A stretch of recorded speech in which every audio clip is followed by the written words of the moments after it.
The new Federal State of China global anti-communist protest on October 1st.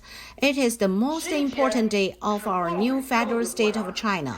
All the fellows and compatriots participating in the demonstration today will create history. The world will remember today. We represent 1.4 billion Chinese people. We represent the justice and the civilization in the world. This is the last national death days of Chinese people, and I promise you, Milesguo said.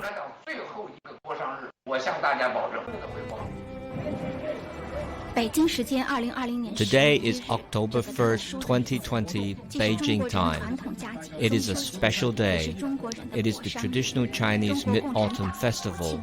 It is also the National Death Day of the Chinese people and the National Day of the CCP.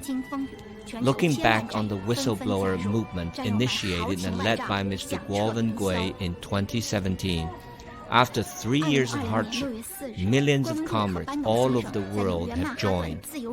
Today, our comrades are full of confidence, and their voices resounded through the sky. On June 4, 2020, Milesguo and Mr. Bannon announced the founding of the new federal state of China in front of the Statue of Liberty in Manhattan, New York. On that day, the tears and hard work of our comrades received a lightning response from heaven. Today, the new federal state television station is officially established to broadcast an October 1st global parade against the CCP.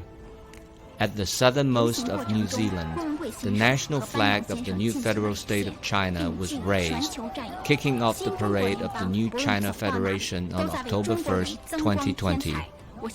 During the parade, Mr. Milesguo and Mr. Bannon conducted a live broadcast and sent a message to global comrades. No matter where the comrades of the new federal state of China are, they are all honoring the Chinese. I promise you, this will be the last National Death Day of Chinese. As the earth turns, more and more countries wake up and started their parade against the CCP. New Zealand, Korea, Japan's Cherry Blossom Group, Europe, Vanilla Mountain, US East, New York, Canada, Montreal, Vancouver, West America, San Francisco, Los Angeles, and Taiwan.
I am really happy today. I can have a hug with my fellows in the eastern U.S. I was very happy. I was moved. I have to control myself from tearing.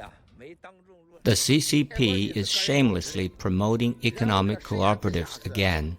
Let's not forget the tragedy when they did this in the 1960s. It resulted in a famine which took tens of millions of lives. The flag raising ceremony in the place of Buddha worship. Shaolin Temple raises the national flag. The CCP destroy the god and consecrate themselves.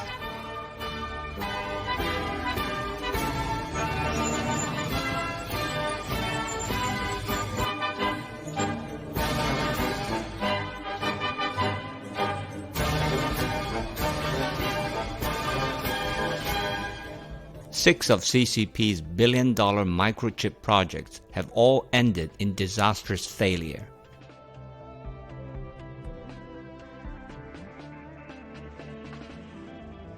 In Beijing, the face recognition access control system is forced to use in the communities. Big data monitoring is everywhere.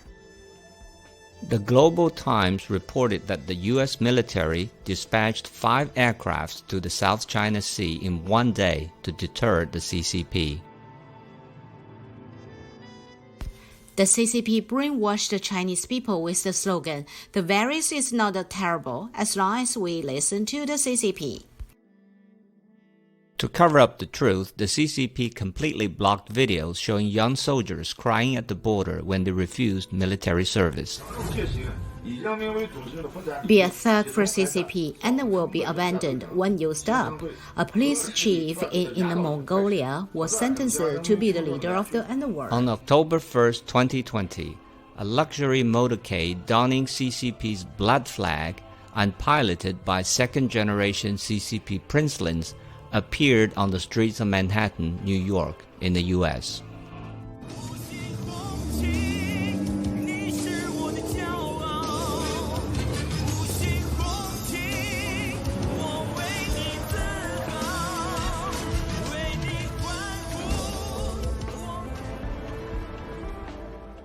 In Hong Kong, large number of CCP police officers continue to arrest people on the street. On October 1st, 2020, they went to the street to search and arrest people to deter the safety of the Hong Kong people.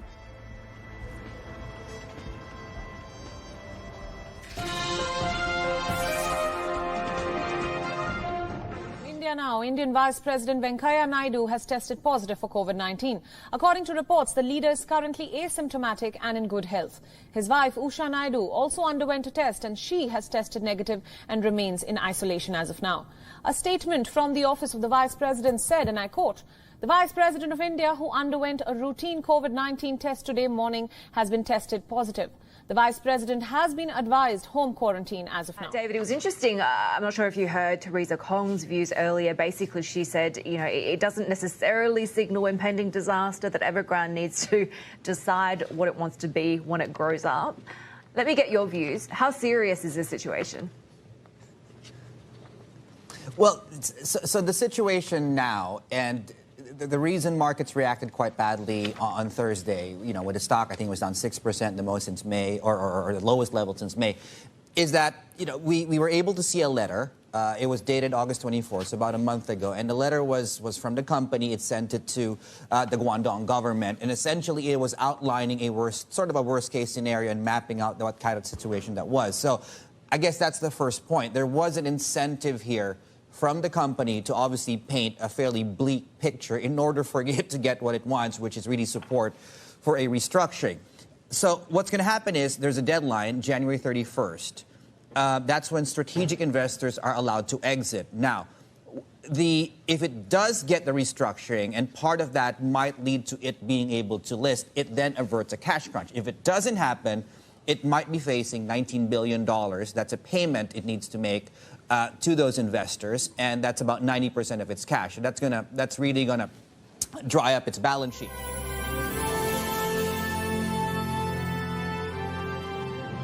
Mr. Secretary, today Vatican officials said that they felt blindsided by your very public opposition to their deal with China. They said the deal would go ahead, and they also said that Pope Francis felt it would be inappropriate to meet with you so close to the election. I was hoping to get your response. Yeah, that's just crazy. We've been working on improving the lives of the people of China for the entire time this administration's been in office. We've been working on human rights issues in China the entire time I've been part of this administration. This has everything to do with making life better for the Chinese people. And the article that I wrote, the statement I made, is consistent with long-standing administration policy with respect to what's taking place in Xinjiang.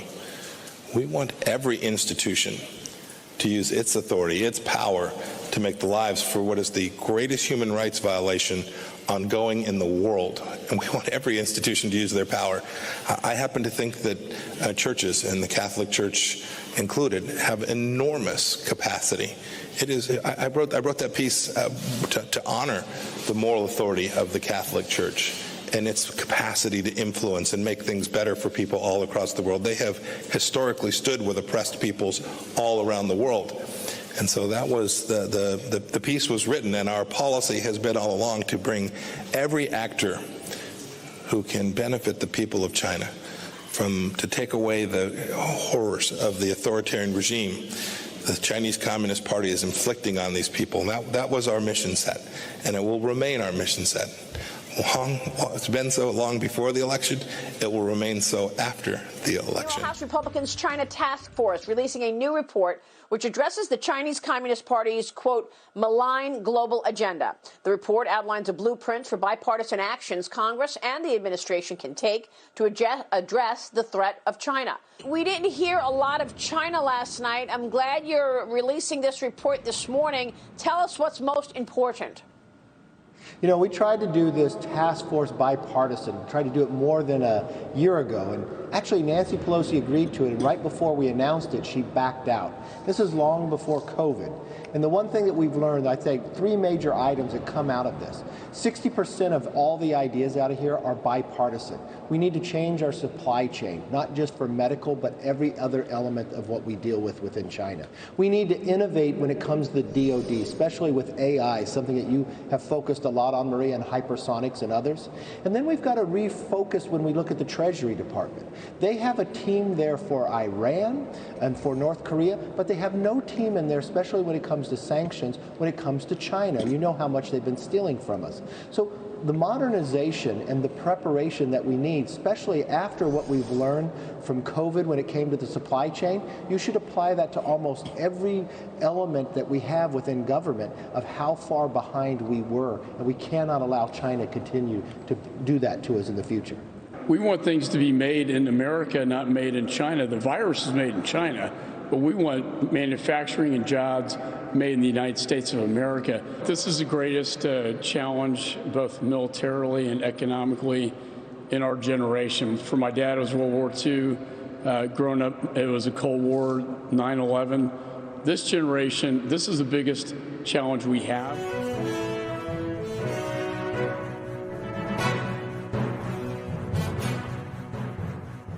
Mike Allen, the courtly Southern gentleman, but even he was pressing him, and Biden just dismisses it. Oh, stop asking these questions. It's irrelevant. There was kind of a look of shock on Mike Allen's face, but he backed off.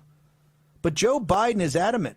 My family has no relationships with the Chinese Communist Party and has no financial relations in China. That, sir, is a lie. And the Associated Press has to understand there is plenty of backup for that, which you call evidence. So, Jonathan, you laid it out.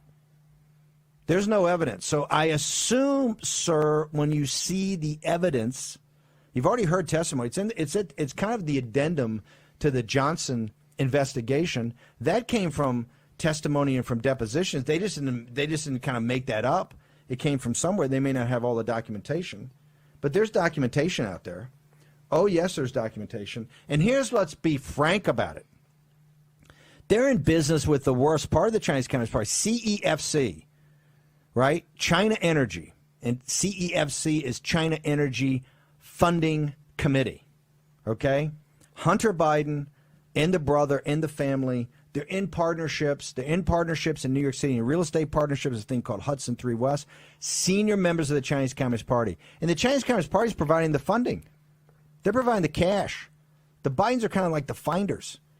They got this situation with, remember, CEFC, another thing that goes just like H&A and just like Anbon Insurance Companies, one of these things that goes from some regional thing making $50 million, revenues $50 million to CFC was $48 million revenue to $200 billion. The guy Yi Jiangming, the Wunderkind, he was the guy walking around New York City writing huge checks to everybody. The foundations, they were walking him around to the cultural aspects of it. And by the way, the top 5 guys at CFC, Patrick Koh and a couple of them are in prison in China, right? Brother Yi is missing. They think, if you talk to guys in China, guys who know the territory, they say, oh no, they killed him. Just like the H&A chairman. It's funny, these chairmen, all of a sudden they fall off. H&A fell off a 3-foot wall in Provence at an abbey. Well, it was 3 foot on one side, it was 30 feet on the other, right? Oops. I'm just taking a selfie. 65-year-old guy, never taken a picture in his life. Oh, I just want to take a selfie. Wow! Dead. Okay? The guy at CFC.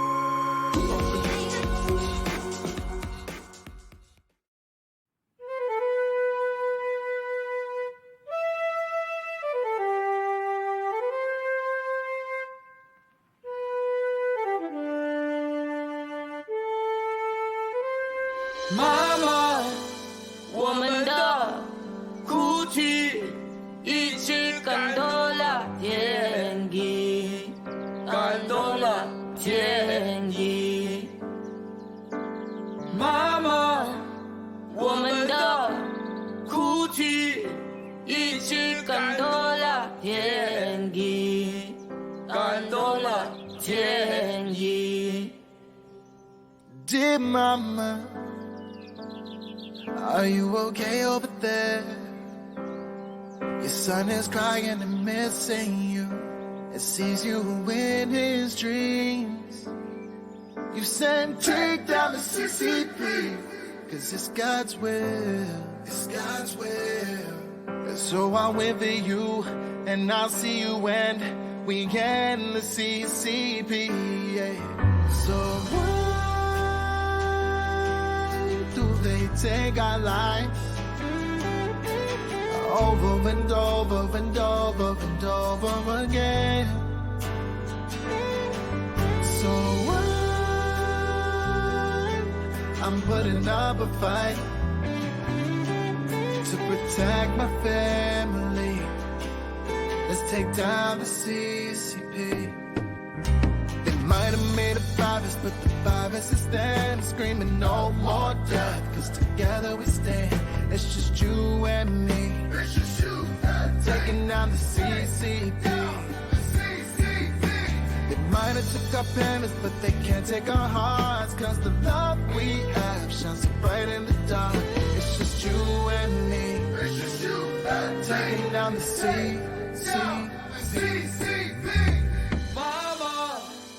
我们的哭泣一直感动了天意，感动了天意。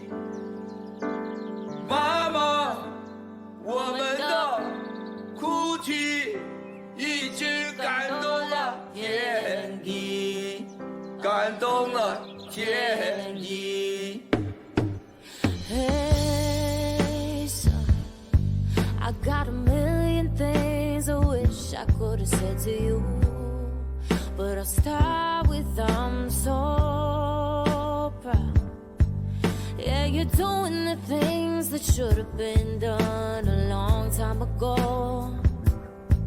And I know, and I know, and I know you're gonna take on down, yeah. So take our lives over and over and over and over again.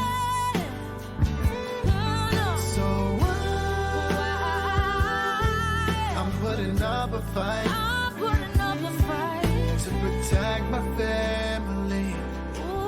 Let's take down the CCP. They might have made a virus, but the virus is standing, screaming no more death, 'cause together we stand. It's just you and me. It's just you and me. Taking down the CCP. They might have took our parents, but they can't take our hearts, 'cause the love we have shines so bright in the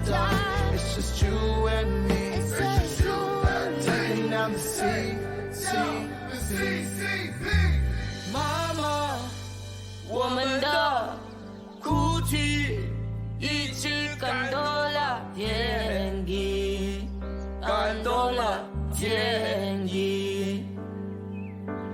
妈妈，我们的哭泣一起感动了天意，感动了天意。